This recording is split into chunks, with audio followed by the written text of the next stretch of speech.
how's it going, everybody? And welcome back to the channel. Today we're with a friend that has not been on in a while, Damon. He's been doing pretty good. He actually topped a regional and he has been doing pretty good here at the locals as well. But I am getting a different deck profile. What are you playing today? I know it was a mess to play against. I ended up losing, but go ahead and explain. I just call it Adventure Stun, but if we add all the engines together, it's too much. Okay. So we'll just get into it. So because it's Adventure, you know, you play the 3 Water Girl, Water Enchantress, 3 of the right. I am actually playing 2 Faithful Adventures, and the Draco back, so standard for Is this package pretty good? Like the Adventure in general? It's really good.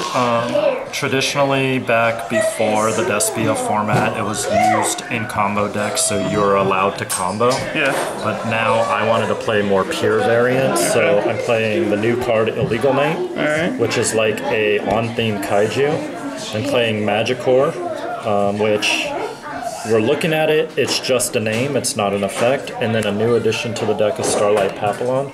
Nobody played this card because Draco back is definitely the superior when it comes to interruption. Yeah. But this is a better first turn search than Draco back because it actually does something. It actively decreases your opponent's side of the field by 500 for each named adventurer card that's on the field. Would you ever consider bumping up 2, or is it perfect at 1? It's perfect at 1. The deck actually plays ways to recycle it if you need to, but you don't really need to. The next package we have is a small Dogmatica package. So just 1 Ecclesia, 1 Fleur-de-Lis, and then 2 Nadir. So this just helps you helps get into utility cards for the extra deck, because you're not actually special summoning from the extra deck unless it's access code. Were you ever missing any of the Ecclesias? Like an extra Ecclesia, or was 1 good? 1 is good because Nadir can get it back from the graveyard. I would actually drop this for Maximus instead, because again, the extra deck is all utility. I was just using this as like a 4th copy of Valor, but I would drop it, to be fair. Then we have some extra cards right here. We have Alpha, the Master of Beasts. So if you're playing an on-theme kaiju, you want to get it back. Alpha's a good way with Draco back. It's just kind of fun. We're playing 3 Valor, 3 Ash Blossom. And here's the real spice of the deck. King Tiger Wangu, all the way from Pharaonic Guardian. So what it says is when a monster with 1400 attack or less is normal or special summoned, it'll destroy that monster. Was that causing havoc during your matches? Any combo deck that has a low attack starter just gets wrecked. Wangu equipped with the Starlight, with a board of adventurer monsters, means that they have to break through whatever their HP threshold is, minus whatever you have. So 5, 10, 1500. You'd have to have 2900 or 3000 just to summon a monster. So that's what it was. Essentially, from that point, it turns into Wangu Turbo, because we are playing 3 Tri-Brigade Airborne Assaults. So what this says is target a Tri-type, special summon a Tri-type from the deck with an attack lower. Because you're playing an Adventurer engine, which is very good at getting out one of the Tri-types. You go Griffin, Special Griffin, Airborne Assault, Special Summon Wangu in defense mode. So it's going to have its defense, or it's going to have its effect negated on your turn, but once it goes back to your opponent, now you have a Wangu equipped with the Starlight, set up and backed by Adventurer. The rest of the cards are pretty, you know, interesting.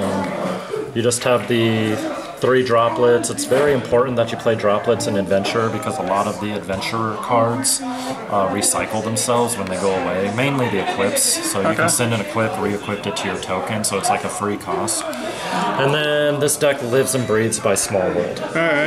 You actually have to get into your Adventure package, and so many bridges get into your Adventure package.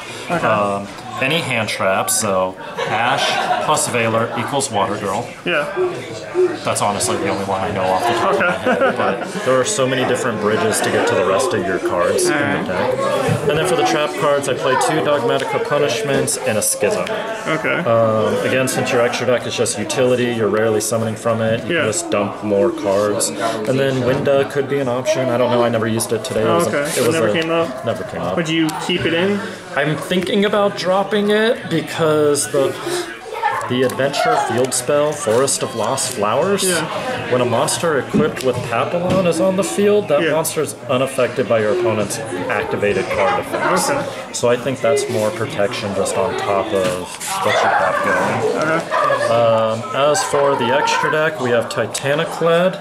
That searches out Ecclesia or the other Dogmatica. App Cologne, which will get you Schism. Wind Pegasus, which is Disruption. Elder Entity, we know what she does. Then you have the Winda. You have some Super Poly targets for the side deck. Okay. Did the Super Poly targets ever come up? Never played the deck that the Super Poly target would play. Hits locals. Only one person's playing the deck. And then some... That's a Cherries target, because I don't really have a good side deck right now. This is all in testing. Built this deck today. An access code package with Halki Fibrax because of TKs happen. That's actually what I beat you with. So, and then lastly, we got Omega. If you send Omega to the graveyard with any of your sending effects, you can recycle another card back along with him. And then Tri-Brigade Bear Bloom.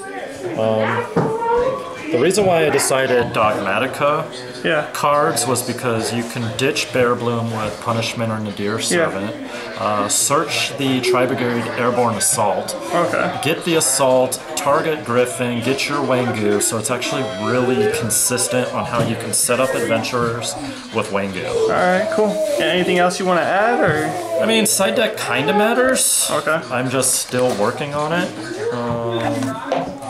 So we got Back Row Hate here, we got Harpies, and actually 3 Night Beams. Okay. So DZeef, and when he was at his regionals, used Night Beam to actually hit things like Branded in Red and Tri-Brigade Revolt. Because when you target that card, they can't respond to it, so it's actually like a free hit. So I kind of like this going on instead of like Twin Twisters.